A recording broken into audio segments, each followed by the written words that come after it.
야당이 주도해 강행 처리한 최상병 특검법을 놓고 여야 대립이 격화하고 있습니다.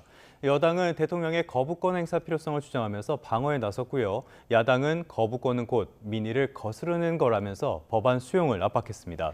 21대 국회 막바지에도 대치가 이어지는 가운데 여야는 지도부의 정비 작업에 속도를 내면서 22대 국회 준비를 본격화하고 있습니다. 국회 연결합니다. 김다연 기자. 네, 국회입니다. 네, 최상병 특검법이 국회를 통과한 지 사흘이 됐습니다. 여야 분위기 어떻습니까?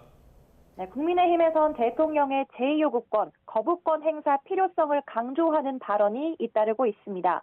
정광재 대변인은 YTN과 통화에서 대통령의 제2요구권 행사는 민주당의 입법 독주를 막기 위한 불가피한 선택이 될 거라며 이같이 말했습니다. 그러면서 최상병 특검법은 민주당이 힘으로 밀어붙인 이른바 답정너식 법안으로 공식 수사 체계를 무력화하고 여론몰이를 통해 윤석열 정부를 폄훼하기 위한 정치 특검이라고 날을 세웠습니다. 반면에 민주당은 거부권 행사는 곧 민의를 거부하는 거라며 법안 수용을 재차 압박했습니다. 당 진상규명 TF는 성명을 내고 윤석열 대통령과 대통령실이 죄를 지어 최상병 특검법을 거부하는 거로밖에 볼 수 없다며 국민과 함께 거부권 행사 저지 행동에 나서겠다고 예고했습니다. 한민수 대변인은 서면 브리핑에서 죽음을 정치적으로 악용하는 나쁜 정치라는 대통령실 입장엔 진실을 명명백백하게 밝히자는 게 왜 나쁘냐며 되묻기도 했습니다.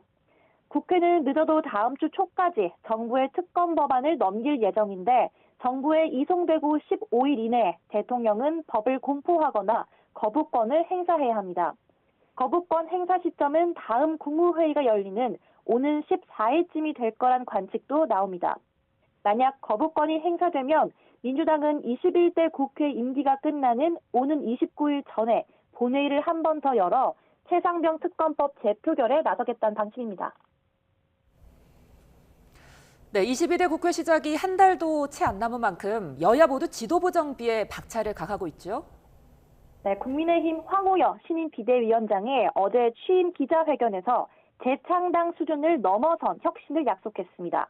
비대위 윤곽은 차기 원내대표가 새로 뽑히는 오는 9일 이전에 구체화될 전망입니다.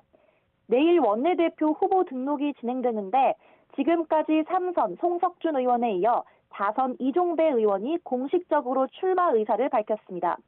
애초 단독 입후보가 점쳐졌던 친윤 이철규 의원의 경우 불출마 가능성이 거론되고 있고 추경호 의원 등은 출마 여부를 고심하고 있는 것으로 전해졌습니다. 민주당은 여당보다 먼저 새 원내사령탑을 세웠습니다. 사실상 추대 형식으로 과반 득표를 얻은 박찬대 신임 원내대표는 연휴 기간 새 원내 지도부 구성에 집중할 거로 보입니다.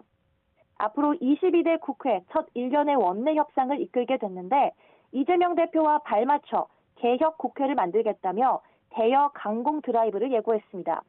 첫 임무인 원 구성 협상과 관련해선 국회 법사위원장과 운영위원장을 반드시 확보하겠다는 뜻을 분명히 밝혔습니다. 또 대통령이 거부권을 행사한 법안 모두 재발의를 검토하고 있다고 말하는 등 입법 드라이브에도 시동을 걸고 있습니다. 국민의힘은 민주당이 22대 국회에서도 일방적으로 독주하겠다는 선언을 한 것과 다름없다고 반발하고 있어서 22대 국회도 시작부터 강대강 대치가 불가피해 보입니다. 지금까지 국회에서 전해드렸습니다.